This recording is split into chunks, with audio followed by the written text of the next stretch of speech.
صل على رسوله الكريم أما بعد فأعوذ بالله من الشيطان الرجيم بسم الله الرحمن الرحيم إن الله وملائكته يصلون على النبي يا أيها الذين آمنوا صلوا عليه وسلموا تسليما اللهم صل على سيدنا ومولانا محمد معدن الجود والكرم وآله الكرام وابنه الكريم وبارك وسلم سبحانك لا علم لنا إلا ما علمتنا إنك أنت العليم الحكيم۔ سورہ بقرہ کی آیت کریمہ آیت نمبر 14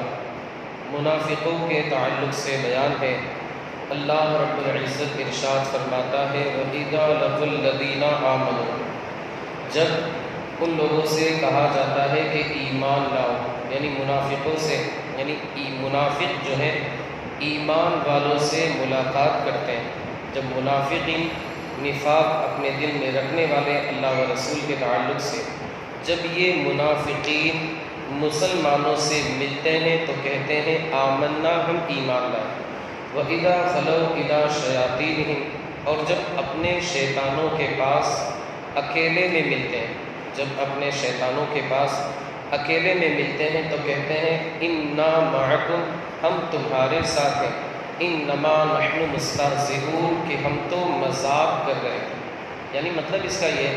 کہ ہم مسلمانوں کے پاس جا کر کے یہ کہتے ہیں کہ ہم تمہارے ساتھ ہیں، اسلام لائے، ایمان قبول کیا، ایسا حقیقت میں نہیں، بلکہ ہم جا کر کے ان کے ساتھ ہنسی مذاق کر رہے تھے، اور معاذ اللہ ان کا یہ ماننا تھا کہ ہم مسلمانوں کو بے وقوف بنانے کی کوشش کر رہے ہیں۔ اب جب تمہارے سامنے آئے، یعنی کافروں کے سامنے آئے، تو کہا کہ ہم تمہارے ساتھ ہیں، یعنی ہم تمہارا جو عقیدہ ہے وہی ہے، ہم تو مسلمانوں کے ساتھ یوں ہی مذاق کر رہے ہیں۔ اللہ رب العزت ارشاد فرماتا ہے اللہ یستہزئ بہم، اللہ تعالیٰ ان کے ساتھ استہزاء فرماتا ہے۔ استہزاء کا مطلب میں بھی بتاؤں گا جیسا کہ اس کی شان کے لائق۔ وَيَمُدُّهُمْ فِي طُغْيَانِهِمْ يَعْمَهُونَ، اور انہیں ان کی سرکشی کے اندر سرگرداں رہنے کی مہلت دیتا ہے، یعنی اللہ تعالیٰ انہیں ڈھیل دیتا ہے اور فوری طور پر اللہ انہیں عذاب کے اندر مبتلا نہیں فرماتا۔ اس آیت کریمہ کی شان نزول میں مفسرین کرام نے یہ بیان فرمایا کہ یہ آیت عبداللہ بن ابی اور جو اس کے ساتھی تھے، یہ عبداللہ بن ابی منافقوں کا سردار تھا، اس کے بارے میں یہ آیت کریمہ نازل ہوئی کہ ایک مرتبہ عبداللہ بن ابی نے دیکھا کہ مسلمانوں کی جماعت آ رہی ہے۔ حضرت ابوبکر صدیق تھے، فاروق اعظم تھے، مولا کائنات تھے رضوان اللہ تعالی علیہم اجمعین۔ عبداللہ نے دیکھا کہ مسلمانوں کی جماعت آ رہی ہے، اپنے جو ساتھی تھے منافقین ان سے کہا کہ دیکھو میں ان لوگوں کے ساتھ کیسی مذاق کرتا ہوں، ان لوگوں کے ساتھ میں کیسا تمسخر کرتا ہوں۔ عبداللہ گیا اور حضرت ابوبکر صدیق کا ہاتھ پکڑ کر کے کہنے لگا آپ صدیق ہیں، شیخ الاسلام ہیں، بنو تمیم کے سردار ہیں، اور حضور صلی اللہ علیہ وآلہ وسلم کے غار کے ساتھی ہیں وغیرہ ہیں۔ یعنی اس کو آپ یہ کہہ سکتے ہیں اپنی زبان میں مسکے مارنا جسے کہا جاتا ہے، میٹھا بولنا۔ اسی طرح فاروق اعظم کے پاس آیا، کہا آپ فاروق ہیں، آپ نے اللہ کے رسول اور اللہ رب العزت کی بارگاہ میں اپنا مال وغیرہ پیش کیا، آپ کا رتبہ بڑھایا، تعریفیں کرنے لگا۔ مولا کائنات کی بارگاہ میں آیا اور اس طریقے کی اس نے تعریفیں کی۔ حضرت علی رضی اللہ تعالیٰ عنہ نے ارشاد فرمایا کہ تم یہ جو نفاق ہے، میٹھی باتیں کرنا، لوگوں کو دھوکہ دینا، ان ساری چیزوں سے توبہ کر کے اسلام قبول کر لو، اللہ کے نیک بندے بن جاؤ۔ یہ ساری چیزیں چھوڑ دو اور اسلام قبول کر کے اللہ کے نیک بندے بن جاؤ، اللہ تعالیٰ تمہیں جنت کے اندر داخل فرمائے۔ تو وہ قسم کھا کر کے کہنے لگا، حالانکہ وہ جھوٹا تھا، منافق تھا، بدعقیدہ تھا، قسم کھا کر کے کہنے لگا کہ اللہ کی قسم ہم سچے ہیں، ہم اسلام قبول کرنے والے، ہم ایمان لانے والے ہیں، ہمارے دل میں ایسا کچھ بھی نہیں ہے۔ یہ بات ختم ہو گئی۔ اب جا کر کے جب اپنے گیروں سے وہ ملا، اپنے ساتھیوں سے یعنی منافقوں سے، تو کہنے لگا دیکھا میں نے کس طریقے سے معاذ اللہ مسلمانوں کو بیوقوف بنایا کہ ادھر گیا تو میں نے کہا میں تمہارے ساتھ ہوں، مگر میں تمہارے پاس آیا تو میں کہتا ہوں انا معکم، میں تمہارے ساتھ ہوں، انما نحن مستہزئون، مسلمانوں کے ساتھ تو جا کر کے میں مذاق کر رہا تھا۔ آپ دیکھیں کہ مسلمانوں کے ساتھ مذاق کیا اور ان کا استہزاء کیا، اللہ رب العزت کو یہ گوارا نہ ہوا کہ میرے محبوب کے چاہنے والوں کا مذاق اڑایا جائے۔ آیت کریمہ نازل فرما کر کے اللہ نے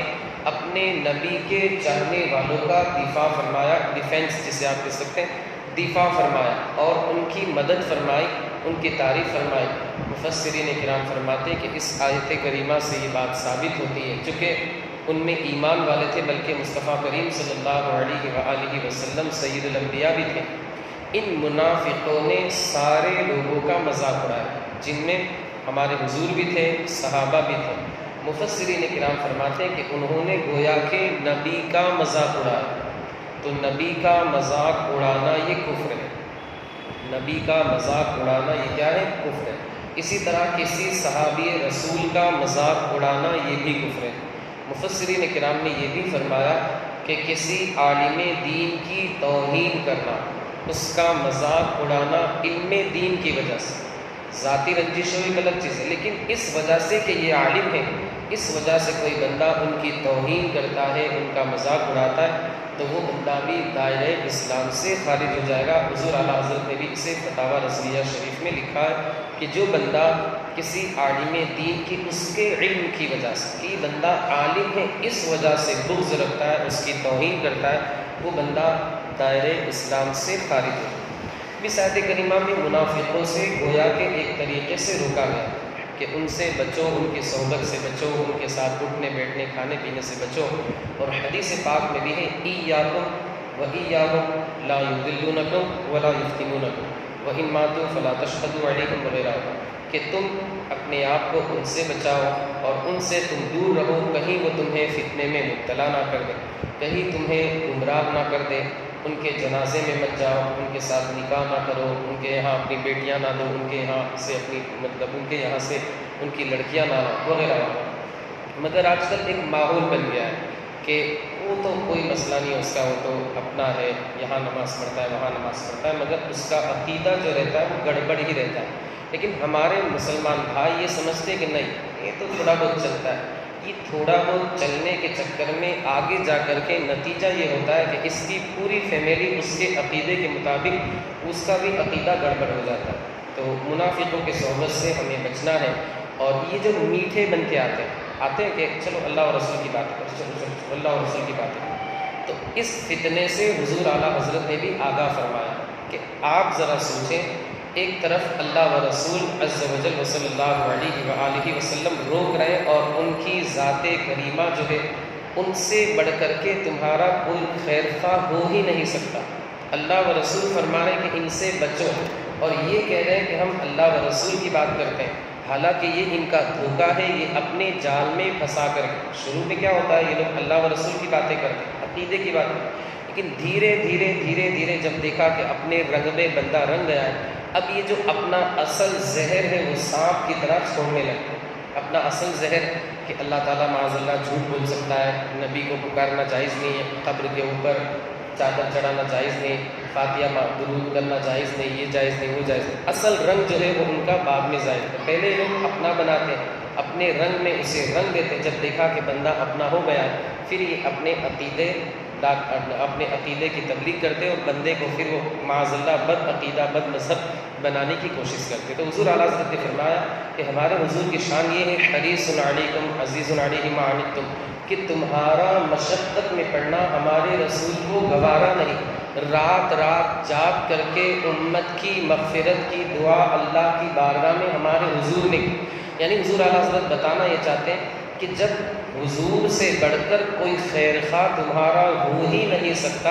تو ہم حضور کی ذات کریمہ کو چھوڑ کر کے ان منافقوں کی بات کیوں مانیں؟ تو ہمیں انہیں بھگا دینا ہے کہ بھائی تمہاری بات ہمیں نہیں سننی ہے، ہم تو اللہ و رسول کی باتیں، ان کے فرامین، صحابہ کرام کی جو باتیں ان کے فرامین ہم سنیں۔ ایک امام کی بارگاہ میں دو بدعتی آئے، کہا کہ قرآن کی آیت ہم سنانا چاہتے ہیں، فرمایا نہیں مجھے ضرورت نہیں۔ کہا کہ حضرت سن لیجیے، ارے مجھے ضرورت نہیں، میں خود الحمدللہ جانتا ہوں قرآن۔ تو وہ لوگ چلے گئے۔ حاضرین میں سے کچھ لوگوں نے کہا حضور وہ لوگ قرآن سنانے آئے تھے، آپ سن لیتے، قرآن ہی تو تھا، اللہ کی کتاب ہے۔ فرمایا اگر وہ قرآن سناتے، وہ لوگ تھے بد عقیدہ بد مذہب، وہ امام تھے، انہوں نے فرمایا اگر وہ لوگ قرآن سناتے، میں قرآن سنتا، ان کا قرآن پڑھنا مجھے اچھا لگتا، میرے دل میں ان کی محبت آتی، نتیجہ یہ ہوتا یہ محبت دھیرے دھیرے دھیرے دھیرے اس میں اضافہ ہوتا، اور پھر ان کی محبت دل میں آنے کی وجہ سے میرے ایمان کا کوئی بھروسہ نہیں رہتا۔ وہ تو اتنے بڑے امام تھے، جب وہ یہ فرما رہے تو ہم اور آپ کس شمار، ہمارا تو کوئی اعتبار ہے ہی نہیں، ہمارا تو کمزور ایمان ہے، اللہ تعالیٰ ہمیں پختگی عطا فرمائے۔ تو ان کے فتنے سے بچنا ہے، اور عام لوگوں کو تو بالکل بھی اس کی اجازت نہیں۔ ابھی بیچ میں نے 7 8 10 لوگوں کے نام لیے، تو 7 8 10 لوگ ہیں، ورنہ سوشل میڈیا پر تو 20 25 بلکہ بے شمار ایسے بیٹھے ہیں جو لوگوں کے ایمان کا سودا کر رہے ہیں۔ ہمارے کچھ آبا کو برا بھی لگاتے، آپ مطلب نام لے کر کے بول رہے ہیں، لیکن جو ایک حقیقت ہے، سچائی ہے، صداقت ہے، وہ ساری چیزیں تو آپ کو اس سے آگاہ کرنا ضروری ہے۔ ایک مرزا آپ نے نام سنا ہوگا، ایک مثال دے دیں، مرزا جو ہے وہ عالم نہیں، اس کا نام ہے مرزا محمد، انجینئر مرزا محمد، وہ عالم نہیں ہے، وہ ہے انجینئر۔ اب آپ ذرا سوچیں کہ دین آپ عالم دین سے سیکھیں گے یا کسی مرزا انجینئر سے سیکھیں گے؟ ظاہر سی بات ہے دین کا علم اسی سے سیکھیں گے جو دینی علم رکھنے والا ہے۔ یہ تو ایسے ہی ہو گیا کہ ہم عالم کو چھوڑ کر کسی انجینئر کے پاس جا رہے دین سیکھنے کے لیے، یہ ایسے ہی ہو گیا کہ ہمیں کپڑے سلانے ہیں، ہم ٹیلر کے پاس نہیں گیریج والے کے پاس جا رہے ہیں۔ ظاہر سی بات یہی مثال کے ذریعے آپ سمجھ سکتے ہیں۔ تو دین کو آپ سیکھیں تو عالم سے سیکھیں، لیکن عالم بھی ہر عالم نہیں، بلکہ وہ عالم جو مسلک اعلیٰ حضرت کا پابند ہے، جو حضور اعلیٰ حضرت کے مسلک کو لے کر، یعنی حضور اعلیٰ حضرت کا مسلک یہ نہیں کہ 5واں مسلک الگ ہے معاذ اللہ، بلکہ وہی مسلک ہے جو آمینہ کے لال کا مسلک تھا، جو 1400 سال 1450 سال سے چلا رہا ہے۔ اس مسلک کو الگ کہنے کی وجہ کیا ہے؟ وجہ یہ ہے کہ آج کل دیا بنا اور بد مذہب بد عقیدہ بھی اپنے آپ کو اہل سنت و جماعت کہتے ہیں، آج کل بد مذہب بد عقیدہ بھی اپنے آپ کو اہل سنت و جماعت کہتے ہیں۔ اس وجہ سے ان کو الگ کرنے کے لیے اور ہماری خاص پہچان بنانے کے لیے مسلک اعلیٰ حضرت کا نعرہ لگایا جاتا ہے اور مسلک اعلیٰ حضرت کہا جاتا ہے، ورنہ یہ کوئی نیا مسلک نہیں ہے، بلکہ یہ وہی مسلک ہے جو صحابہ کا مسلک تھا، غوث اعظم کا مسلک تھا، امام اعظم کا مسلک تھا، اولیاء کا مسلک تھا، یہ کوئی الگ مسلک نہیں۔ اس آیت کریمہ سے یہ ثابت ہو رہا ہے کہ کسی کا مذاق اڑانا یہ تو ناجائز گناہ ہے، صحابہ کا مذاق اڑانا کفر ہے، لیکن ایک عام طور پر اس سے یہ مسئلہ ثابت ہوا کہ کسی کا مذاق اڑانا یہ جو کیا ہے ناجائز گناہ ہے۔ مذاق 2 طرح کا ہوتا ہے، ایک تو یہ کہ کسی کو سب کے سامنے بول کر کے ذلیل کرنا، جیسے آپ کو پتہ ہے کہ میں اس کا مذاق سارے لوگوں کے سامنے اڑاؤں گا، اس کو برا لگے گا، اس کے دل کو تکلیف ہوگی، تو یہ جو مذاق ہے یہ ناجائز گناہ ہے، بلکہ اس کے دل کو تکلیف ہوگی، یہ بہت بڑی بات ہے۔ اللہ کے رسول صلی اللہ علیہ وسلم خانہ کعبہ کے صحن میں اونٹنی پر سوار کے فرمایا کعبہ تیری عزت میرے نزدیک بہت ہے، لیکن ایک مومن کی عزت تجھ سے بھی زیادہ میرے دل میں بیٹھی ہوئی، یعنی ایک مومن کی جو عزت ہے کعبے کی تعظیم سے بھی زیادہ ہمیں مومن کی عزت کا خیال رکھنا ہے، ہمیں یہ نہیں کہ ہم اس کا مذاق اڑاتے ہوئے اسے ذلیل کریں۔ اور ایک دوسرا مذاق ہے کہ جس میں کسی کے دل کو خوش کرنا ہو یا اس کے غم کو دور کرنا ہو، جیسے کوئی بندہ پریشان ہے، آپ جا کر کے اس سے کہیں کہ بھائی یہ بہت اچھا کپڑا ہے وغیرہ وغیرہ، اس طریقے کی باتیں۔ ہمارے حضور نے خود مذاق فرمایا، لیکن اس کو مزاح بولتے، مذاق نہیں کہا جاتا۔ مزاح کا مطلب ہوتا ہے خوش طبعی، دل لگی، سامنے والے کو بہت خوش کیا جائے اور اس میں جھوٹ وغیرہ کی آمیزش نہ ہو۔ جیسے ایک مرتبہ حضرت انس بن مالک آئے تو اللہ کے رسول صلی اللہ علیہ وسلم نے فرمایا یا ذل اذنین، اے 2 کان والے۔ ظاہر سی بات ہے ہر انسان کے پاس 2 کان ہوتے ہیں، حضرت انس کے بھی 2 کان تھے۔ تو دیکھیے یہاں پر بالکل حقیقت ہے، جھوٹ وغیرہ نہیں، اور نبی تو جھوٹ سے بالکل پاک ہے۔ یا ذل اذنین، اے 2 کان والے، ان کو بھی اچھا لگا اور دل خوش ہو گیا،